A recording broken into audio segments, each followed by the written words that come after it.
Romeo and Juliet Part 4. He opened Juliet's tomb and looked at her face.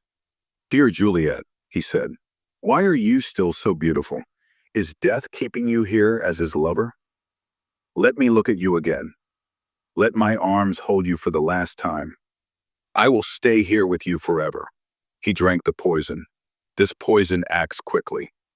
"With this kiss, I will die." Friar Lawrence came running towards the tomb. He saw Balthazar, and then he saw a light inside. "Romeo, my master, has been in the tomb for more than half an hour," Balthazar said. Full of fear, the friar went into the tomb. He saw the dead bodies of Romeo and Paris, and at that moment, Juliet woke up. "Where is my Romeo?" she asked. "Lady," said the friar, "come out of this place of death. A greater power than ours has ruined all our plans. Your husband is dead, and Paris too. We can do nothing here. Come away with me. I will take you to a safe place." "Go, leave this place. I will stay," said Juliet. The friar hurried away to find someone to help him. Juliet looked at Romeo. "What is this?" she asked herself. "There is a cup in my true love's hand. Poison. Oh, Romeo, you have drunk it all and left none for me. I will kiss your lips. Perhaps there is some poison on them." She kissed him, but then she heard the guards arrive. There was no more time. Juliet took Romeo's dagger and pushed it into her own heart. The prince and his servants arrived at the tomb, followed by the Capulets and Montagues. The guards caught the weeping friar. "What happened?" Prince Aeschylus asked. "Why have you called me from my bed? Some people in the street are crying, Romeo. Some are crying, Juliet. And some are crying, Paris," Lady Capulet said. "They are shouting and running towards our tomb. Romeo is dead and Juliet has killed herself." 21. Then a guard told them, "Count Paris is dead, Romeo is dead, and Juliet has killed herself." "Here is the friar," said another guard, "and here is Romeo's servant, Balthazar." "Prince, my wife died during the night," Lord Montague said. "She was very sad when my son left the city. Her sadness killed her." The prince turned to the friar. "Tell me, friar, what do you know about all this?" The friar, in a few words, told the whole unhappy story.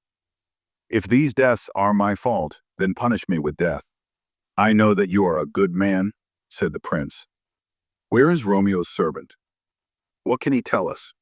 "I told my master that Juliet was dead," Balthazar said. "He came here and told me to go away. He said he would kill me if I stayed." Paris's servant also told his story. "My master came to put flowers on Juliet's tomb.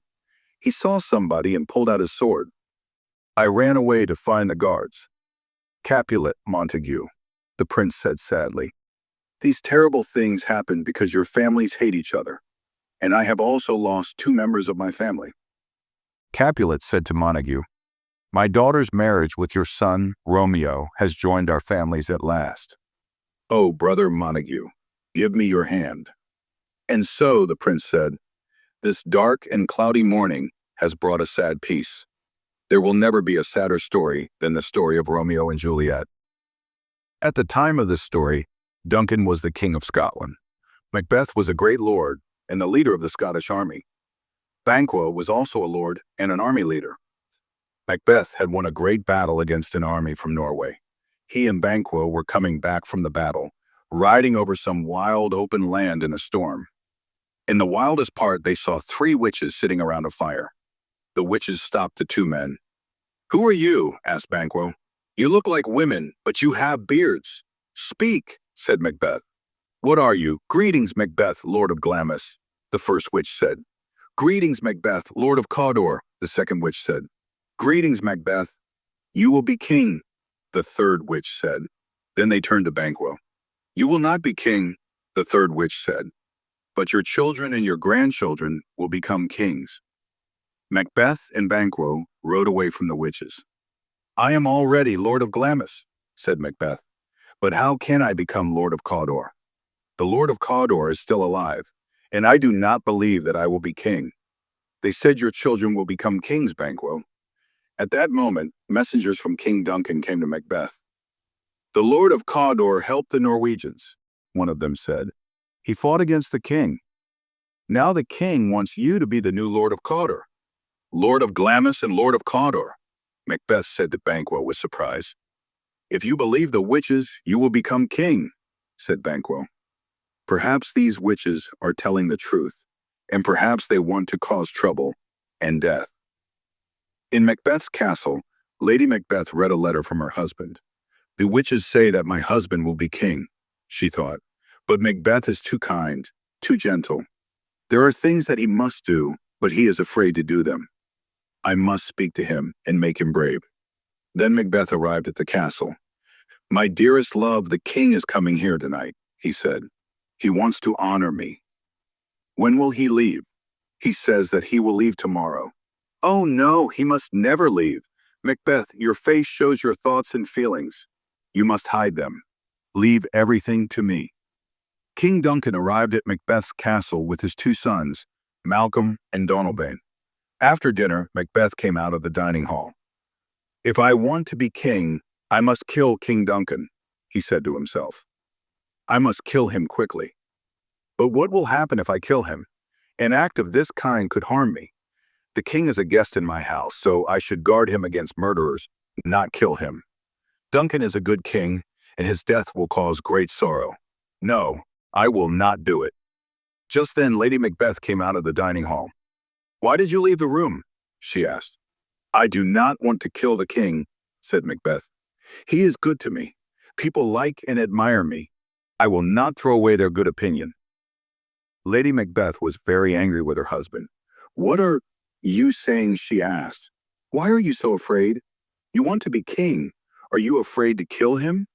I am a brave man, Macbeth replied. I will do everything that a man should do, everything that is right. You must be strong, Lady Macbeth said. But what will happen if we fail? Then we fail, said Lady Macbeth. But if you are brave, we will succeed. Wait until Duncan is asleep. We will make everyone believe that the king's servants killed him. I will put something in their drink to make them sleep, and we will cover them with the king's blood. Yes, we will do it, said Macbeth. But we must look kind and happy, so no one knows our plans. The king and his two sons came out of the dining hall. The king was tired, so he went to bed early. Later that night, Banquo and his son Flans met Macbeth in the garden of the castle. Here is a beautiful jewel from the king to your wife, said Banquo. He has gone to bed. Midnight came. Lady Macbeth made the king's servants drunk, so they knew nothing. She took her dagger and went to the king's bedroom. Duncan was sleeping deeply after his long journey. His face reminded Lady Macbeth of her father, and she could not kill him, so she left. Macbeth looked at the dagger in his hand. The witches told the truth. I must go into Duncan's room and kill him, he thought. When he came out of the king's room, he saw his wife. I have done it, he said. Did you hear anything? Did you speak? I thought I heard a voice. Macbeth has murdered sleep, it said. He will never sleep again. I heard nothing, Lady Macbeth said. You imagined it. Now get some water and wash the blood from your hands. Why did you bring the dagger here? You must leave it in the king's bedroom. Take it back and cover the sleeping servants with blood. I cannot go into that room and see the king's body again, Macbeth said. I am afraid. You are weak, said Lady Macbeth. Give me the dagger. I will spread blood on the servants. When she came back, she showed her hands to Macbeth. Now look, my hands are as red as yours, but my heart is not as white with fear as your heart. Put on your nightclothes. We want people to think that we are asleep. Suddenly there was a loud knock on the great gate of the Kizd. What is that? Cried Macbeth. Every noise frightens me. He looked at his bloody hands. My hands! All the water in the oceans will not clean the blood from these hands. People were still beating on the gate. Macduff and Lennox, two Scottish lords, had arrived. Macbeth came out to greet them. Is the king awake? Asked Macduff. Not yet, but I will take you to his room. Macduff went into the king's room. A moment later, he ran out with a loud cry. What is the matter? Lennox asked. It is too horrible. Macduff cried. Quickly, wake Malcolm and Donalbain. Ring the castle bell. Banquo came in. Oh, Banquo, Banquo, cried Macduff. Our king is dead. Malcolm and Donalbain came out of their rooms. What is the matter? Donalbain asked. Your father the king is dead, Lennox said. We think his servants murdered him. They are covered with blood. We must ask questions and try to find the answers, Banquo said. This is a bloody piece of work. What does it mean? The king's two sons were afraid. Who could they trust? I will go to England, said Malcolm. Someone in this castle murdered our father. They are only pretending to be sad. And I will go to Ireland, said Donalbain. We will be safer in different countries. After that night, strange and frightening things happened in Scotland. There was black fear in everyone's heart. Banquo did not trust Macbeth. Now Macbeth has everything, he said to himself. The death of Duncan makes him king, Cawdor, Glamis. He is everything that the witches promised. But they promised something for me too. I will be the father of kings. Will that be true? Macbeth and Lady Macbeth invited people to a feast. Macbeth and Lady Macbeth invited people to a feast. Fleance and I must ride out this afternoon, Banquo said. But we will be back for the feast. Good, Macbeth replied. I hear that Duncan's sons in England and Ireland are telling lies about their father's murderer. When the room was empty, Macbeth called a servant. Bring in the two men who are waiting outside the palace gate, he said. The witches said that Banquo's sons would be kings of Scotland. He said to himself, I have done this terrible thing for Banquo and his children, not for myself. He must die, and Fleance, his son, must die too. The two men came in. They were murderers. Banquo is your enemy, Macbeth said. He is my enemy too. You must kill him. I will tell you where you can wait to catch him and his son. Before the feast began, Lady Macbeth talked to her husband. You spend too much time alone, she said. Your only friends are your sad thoughts. It is too late to worry. Duncan is dead. We are still in danger, Macbeth replied. We both have terrible dreams every night. I am full of fear while the dead rest in peace. Don't let anyone see that you are worried, said his wife. Look happy when our guests come here tonight. Yes, I will, Macbeth said. And before night falls, something will happen. When you know what it is, you will say to me, well done. But the two murderers had only carried out half of Macbeth's plan. They had killed Banquo, but Fleance escaped. One of the murderers returned at dinner time when the lords and ladies were enjoying the feast. There is blood on your face, Macbeth said to him. It is Banquo's blood, the murderer replied. But I have bad news. Fleance is still alive. Now I am still afraid, Macbeth said to himself. He moved away from his guests and stood thinking.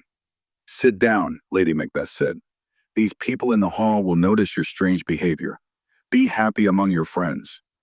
There was one empty seat at the table. Quietly, the bloody ghost of the murdered Banquo sat down in it. Ross, one of the lords, said to Macbeth, Won't you sit down with us? Here is an empty place. But Macbeth saw the ghost of Banquo in the chair. The table is full, he said. Who did this? His face was white with fear. No one else could see the ghost, so no one understood his words. You cannot say that I did it. Macbeth cried to the ghost. Don't shake your bloody hair at me. Macbeth saw the ghost of Banquo in the chair.